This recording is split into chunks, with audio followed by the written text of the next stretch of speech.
येणाऱ्या 8 मार्च रोजीच्या जागतिक महिला दिनानिमित्त राज्यातील सर्व लाडक्या बहिणींना मी शुभेच्छा देतो।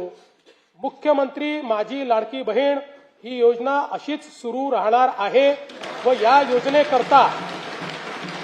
योजनेकरता आवश्यक ती भरीव तरतूद करण्यात आलेली आहे। सध्या राज्यातील सर्व जिल्ह्यांमध्ये एकल महिलांचे सर्वेक्षण चालू असून ते पूर्ण झाल्यानंतर त्याचे उचित विश्लेषण करून एकल महिलांच्या कल्याणासाठी सुयोग्य धोरण आणले जाईल।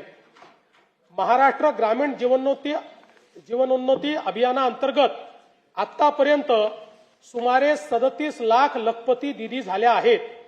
सन 2026-27 मध्ये आणखी 25 लाख बहिणींना लखपती दीदी करण्याचे उद्दिष्ट आहे। महाराष्ट्र राज्य ग्रामीण जीवनोन्नती अभियानांतर्गत स्थापन करण्यात आलेल्या महिला स्वयंसहायता समूहांच्या वस्तू व उत्पादन विक्रीसाठी हक्काची बाजारपेठ मिळवून देण्याकरता पहिल्या टप्प्यामध्ये 13 जिल्ह्यांमध्ये उमेद मॉल जिल्हा विक्री केंद्र उभारणीस मान्यता देण्यात आलेली आहे।